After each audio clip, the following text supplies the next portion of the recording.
Bonjour et bienvenue dans la chaîne Mathématiques Sciences. Aujourd'hui je vais prendre et expliquer une nouvelle vidéo, qui est une vidéo exercice sur comment écrire une égalité, pas du moins la tester, ok, pour résoudre un problème.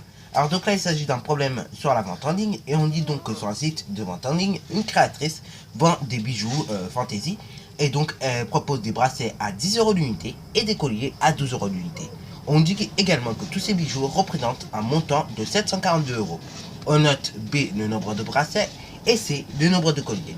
Question 1, on demande donc d'écrire une égalité modélisant cette situation. Question 2, donc une question encore en lien avec la compétence calculée du LSU. On demande donc de trouver une répartition possible entre le nombre de bracelets et le nombre de colliers. Ok, donc là je te laisse mettre la vidéo en pause pour prendre en compte ce problème là. Ok, et donc essayer de le résoudre et de moi répondre à ces deux questions là. C'est parti mon kiki, donc nous allons répondre à ces deux questions. Donc là si tu n'as pas bien compris, tu veux les comprendre, tu peux toujours mettre la vidéo en arrière et donc également la mettre en pause.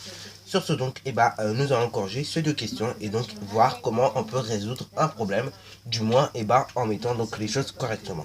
Bon, alors donc là il s'agit donc pour la question 1 d'écrire une égalité modélisant cette situation. Donc là je vais mettre petit 1 pour question 1.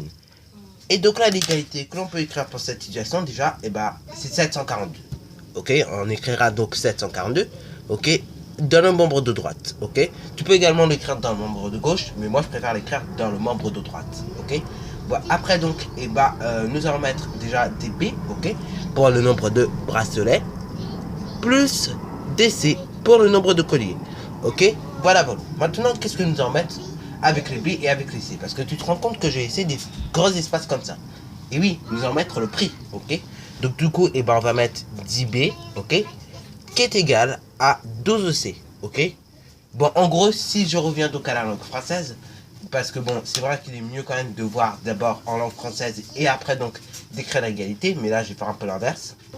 Donc, comme je disais donc, voyons donc qu'est-ce que ça donne concrètement en langue française. Donc ici en français, vous écrirez nombre de bracelets, ok. Donc là, je vais l'écrire en langue française quand même, ok. Nombre de bracelets. Et après, vous additionnerez cela au nombre, tout simplement de colliers, ok. Nombre de colliers. Voilà. Et bien évidemment, tout ça serait égal à 742, ok. Voilà. Donc là, bien évidemment, ok. Ça c'est l'égalité en langue française. Maintenant donc, si on revient en mathématiques, du coup ça donne ça. 10B plus 12C est égal à 742, ok. Bon, alors là, bien évidemment, le 742 signifie donc le total des bijoux, ok. Donc on peut mettre également le total des bijoux. Voilà. Donc ça c'est la langue française. Donc ça il faut faire en première étape, d'abord mettre ce que ça veut dire en français en gros. Et après vous l'écrivez en termes mathématiques, ok, pour se détacher d'abord de la langue française vers la langue mathématique. Parce que bien souvent on est plus habitué en langue française à utiliser la langue française plutôt que les langues mathématiques, ok. Je veux dire le langage mathématique, ok, parce que les mathématiques ne font pas partie encore d'une langue, mais ce n'est juste qu'un langage, ok. C'est pareil, vous utilisez le langage français, pardon, et donc voilà, hein. C'est une langue certes, mais ça ne fait pas non plus partie, voilà. Bon, vous m'avez compris donc pour l'explication, j'espère. Bon, enfin bref, là maintenant nous avons écrit notre égalité, et maintenant on va faire donc la question 2. Bon, tout ça donc, quand je vous expliquais langage français et le langage mathématique, c'était tout ça pour vous dire qu'en fait, que les langages mathématiques et le langage français, pardon, forment la langue française, ok. Parce que bon, en français, on a besoin de termes mathématiques, mais également de termes, on va dire, français, ok. Bon, voilà. Maintenant donc, c'est parti mon kiki pour répondre à la question 2. Et donc là, pour répondre à cette question 2, on va être obligé d'y procéder, ok, par tâtonnement, ok. Donc là, on va écrire déjà B, ok. B est égal à une certaine valeur et C qui est égal à une certaine valeur. Donc là, déjà, on va essayer d'aller à 700 directement. Donc là, du coup, B est égal à 700. On va mettre. Et du coup, il me reste 42. Donc je mets que C est égal à 42. Bon, alors là, vous vous rendez compte, bien évidemment, que forcément, vous pouvez vous rendre compte par vous-même que ça va pas. Parce que 42 n'est pas un multiple de 12, ok. Bon, maintenant donc, du coup on va y procéder de la manière suivante. On va descendre au fur et à mesure 50 par 50. Du coup là maintenant on va prendre 650 pour B. Et pour C donc on va prendre et bah forcément 650, enfin 42 moins plus 50 ça donne 92. Bah alors là ça va toujours pas, ok, donc on va descendre. Maintenant B maintenant il est égal à 600. Et le C à 142. Bon ça va toujours pas parce que 142 il n'est toujours pas multiple de 12, ok. Maintenant on va encore descendre de 50. Donc là bah du coup le B il est égal à 550, ok. Et le C il est égal et bah du coup à un résultat et bah comme vous pouvez le voir de 192.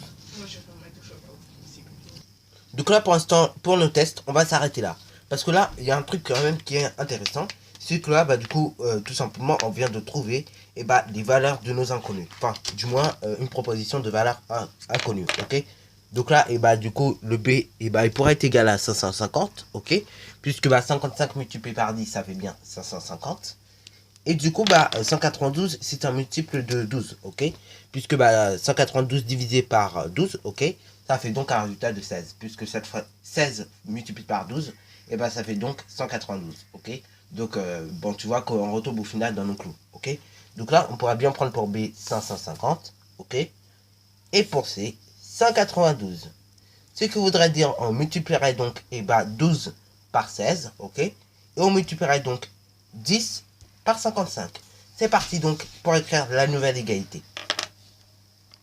Voilà, voilà. Et donc là, et bah forcément, nous avons donc écrit l'égalité suivante. C'est 10 multiplié par 55 plus 12 multiplié par 16. Ça fait donc le 742.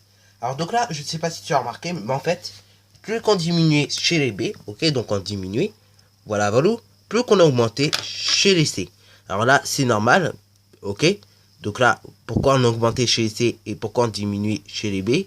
Parce que tout simplement, en fait, c'était pour conserver l'égalité, ok. Par exemple, quand on avait 700, on avait 42.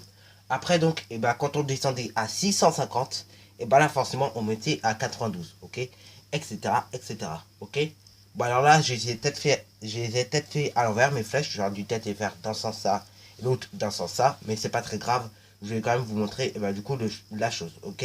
Donc là, et bah, du coup, on descendait pour les B et on montait pour les C afin donc de conserver l'égalité.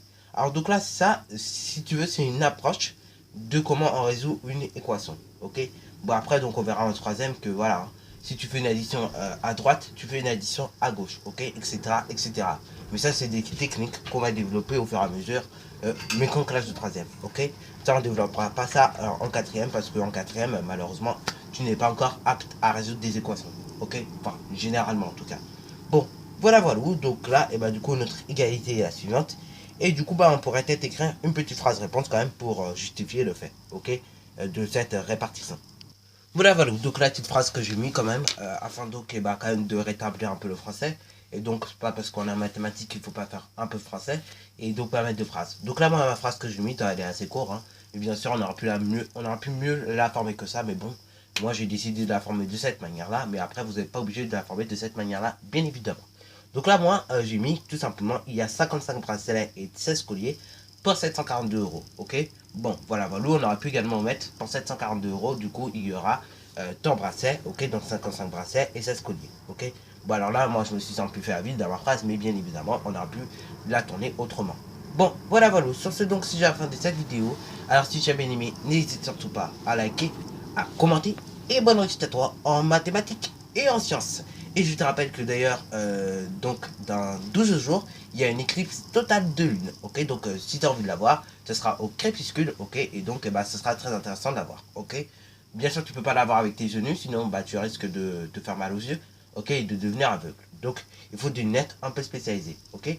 Bon, sur ce donc, c'est la fin de cette vidéo.